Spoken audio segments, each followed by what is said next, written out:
Hello guys, welcome to point of beauty. இன்னைக்கு என்ன tips நம்ம பாயிண்ட் ஆஃப் பியூட்டியில் பார்க்க போகிறோம் அப்படின்னா, பீட்ரூட் ஃபேஸ் பேக். பீட்ரூட் அப்படின்னாலே நமக்கு எல்லாருக்குமே தெரியும்.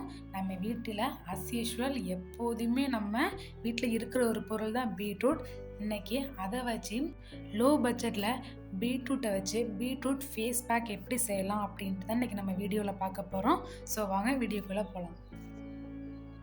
இந்த பீட்ரூட் ஃபேஸ் பேக் செய்ய ரொம்ப பொருள்லாம் தேவையில்லைங்க. 4 பொருள் தான். ஃபஸ்ட்டு ஒன் மில்க்கு 1 டீஸ்பூன் எடுத்துக்கோங்க. காய்ச்சாத பால்னா நல்ல ஒரு ரிசல்ட் உங்களுக்கு கிடைக்கும். ரெண்டாவது ஒன்று கோகோனட் ஆயில், அது 1 டீஸ்பூன் எடுத்துக்கோங்க. நல்ல ஒரு மாய்ஸ்சரைசராக இருக்கிறதுக்கு தான் நம்ம கோகோனட் ஆயில் யூஸ் பண்ணுறோம். மூணாவது ஆல்மண்ட் ஆயில். நாலாவது பீட்ரூட் ஜூஸ் 2 டீஸ்பூன் எடுத்துக்கோங்க. ஆல்மண்ட் ஆயில் 1 டீஸ்பூன் எடுத்துக்கோங்க.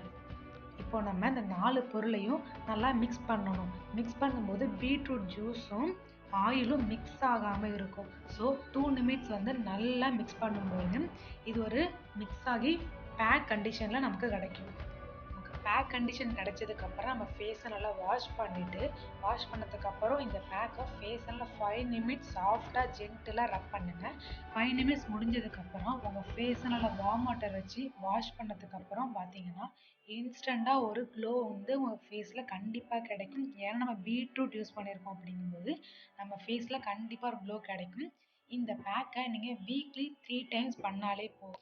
இந்த பேக் யூஸ் பண்ணிட்டு உங்களுக்கு ரிசல்ட் எப்படி இருக்குன்ட்டு மறக்காமல் கமெண்ட் செக்ஷனில் கமெண்ட் பண்ணுங்கள். இந்த வீடியோ பிடிச்சிருந்துச்சுன்னா லைக் பண்ணுங்கள், ஷேர் பண்ணுங்கள், மறக்காமல் சப்ஸ்கிரைப் பண்ணுங்கள்.